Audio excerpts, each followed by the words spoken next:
And I'd like to welcome my guest, David Clark. How you doing? Yes, welcome. Yes, I'm here. It's lovely to see you. Now, well, I was sort of sitting at a table at the Gosport Music Festival, and all of a sudden, a friend of yours brought you up to me because he mentioned that you would be a great guest for my programme. Oh, did he? I didn't realise that. That's good. I'm pleased about that. That's good. Well, I was there because the band Asylum Seekers were featuring there, and they're doing we collaborated, got together to do a punk rock opera called Borstal Boy, and they're a brilliant band. That's right, yeah, that's good. And we had a good evening there, didn't we? But you mentioned that, the Borstal Boys. Now, what is your story to the point of coming to know the Lord then? A little sort of overview of what life was like before and how it happened. Yeah, the story Borstal Boy is because I and my brother were both Borstal boys.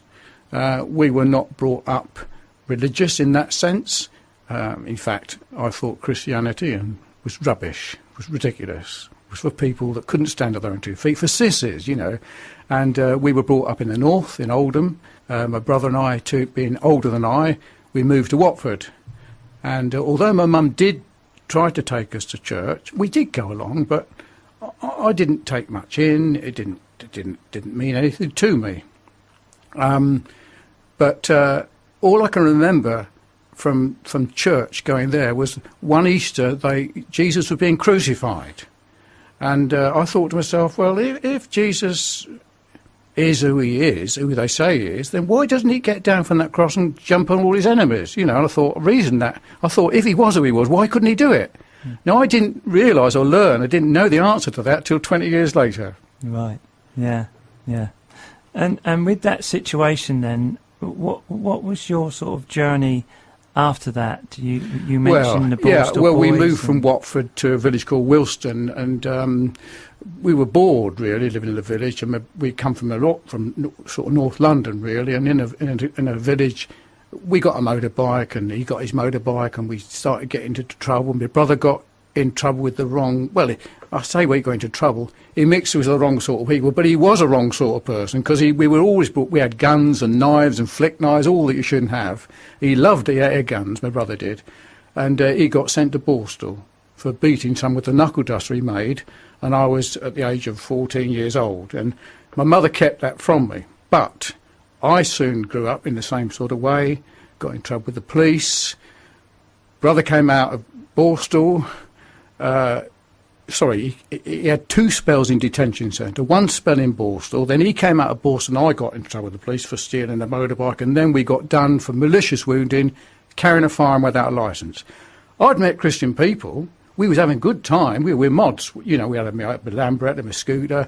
We eventually got a bubble car to get around. That was brilliant. But religion, and people that tried to tell me that religion or Christianity was good, I just thought they're crazy. I thought, how can they be enjoying their life? How can they enjoy life like we're doing unless they can get up to the things I was doing?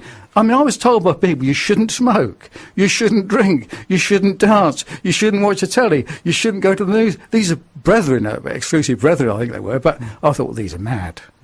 Anyway, I had a bad experience on LSD.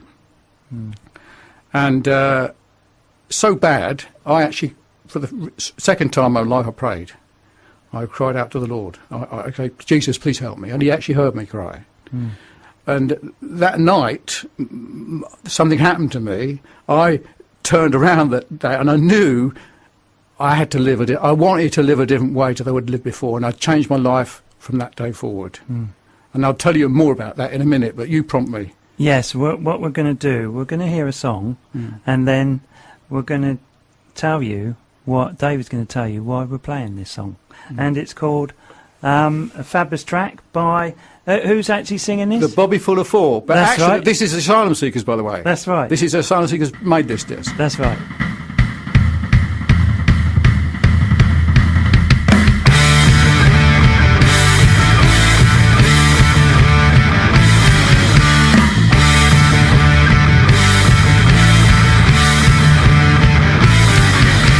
Breaking rocks in the hot sun. I fought the law and the law won. I fought the law and the law won. I needed money 'cause I had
the law and the law won. I fought the law and the law won. I fought the law and the law won. I fought the law and the law won. I fought the law and the law won. I fought the law and the law won. I fought the law and the law won. I fought the law and the The asylum seekers, and I fought the law and the law won. And my guest is David Clark, who did fight the law. And you come to know the Lord. You prayed, and Jesus answered you. So what happened next? Because apparently you couldn't read. Yeah, at let the me time. tell you that. Yes, you carry on. Okay. When I was released from Borstal in 1968 or 9, I had a 3-year career of undetected crime. I didn't care for anybody but myself. I nicked loads of gear, cars, scooters, a garage which we stole from a building shed, 48 foot by 24. I used to ring cars. I had a brand new Mini at home, which I'd nicked from in Berkhamsted. Lovely blue car, G-registered Mini. We was cutting it up using the engine and the parts. Well, so really I was into crime and me drugs and me dope and all permissive sex a lot. We was living life, if you like, to the full. But I was never, ever satisfied. I couldn't get satisfaction. I couldn't get it. Just didn't ever fulfill me. So the point was, when I became a Christian, when I came overnight, I began to read. I had to learn to read. The difficulty was, when I was a youngster, was I couldn't read properly. I was taught by a German teacher in 1954, soon after the war. My mother didn't like Germans. I wonder why. I don't know why, but the point was, I was from the north, and I spoke with a northern accent. You can't talk like that, can you, lad? And, of course, I couldn't understand the German. She couldn't understand me. I never learned to read. Hardly read at all. When I got sent to Borstal, I tried to read. I began to read books. Did get on to books like Ian Fleming, Dr. No, because they were exciting stories.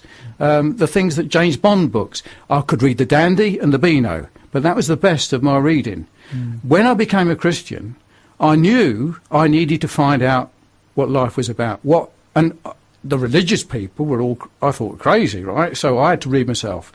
So I learned myself to read, and in my reading that year, I must admit, I had about four or five pages of foolscap paper with words. So I got to learn what they meant. Okay, so I learned the essential the doctrines of the gospel, the truth of Christ, who He came to be.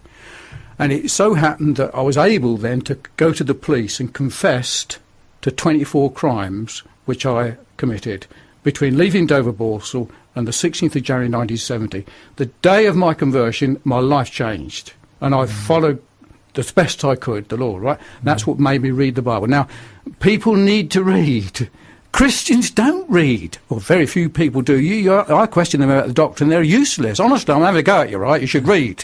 Learn the doctrine, learn the gospel. You're set for the defence of the gospel. You can't defend anything you don't understand or know. So that's when, that was the newspaper cutting. Yeah.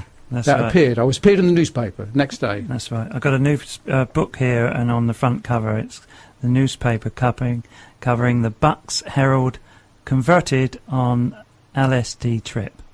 So with that situation then, you were on quite a cocktail of drugs then with that situation. Well, LSD's bad. Yeah, that's absolutely. Right. Yeah. And you began to read. Yes. And through the reading, yes. Then, yeah. I'm getting to the point there where you found that Jesus did not stay on the cross.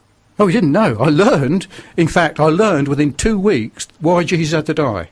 Yeah. He died to deliver me from my sins, to deliver me from hell, to deliver me from the judgment come. And I realised He did it for me and delivered many. He came to the world and to save sinners. That's what He came to do. And I learned why He died for me. Yeah. And it's wonderful to know that one man can come and do that. And we are all sinners. Absolutely. Everyone is sinners. Absolutely. But Jesus came to give us a chance to turn around. Yeah. And how was it for you then with all the drugs and everything that your body went through and coming to know the Lord? How did you feel in that situation? I wasn't a drug addict. Right. I was a sin addict. Right. Okay? Yeah. I was everything I saw nicked, everything I saw sex was on sex, drugs, dope, you name it, I wanted it. Yeah. But I knew that my lifestyle was wrong, and I determined, my conscience directed me as to how I should live and what I should do. And through reading the New Testament, I read it in 2 weeks, The Good News for Modern Man. Right. Now now I thought I understood it, but I didn't. Well, I'd understood the essential parts. Yeah. You know, it's good, very simple English, but I learned who Jesus was. Yeah. And I had to read more and more and more to find out the ins and outs of Christian stuff. Or religion, put it that way. Yeah, yeah. And it's amazing, David, that you taught yourself to read then, at that point. Yes. But through that situation and up to this point, I know we're going to hear more in a moment, but you've written books.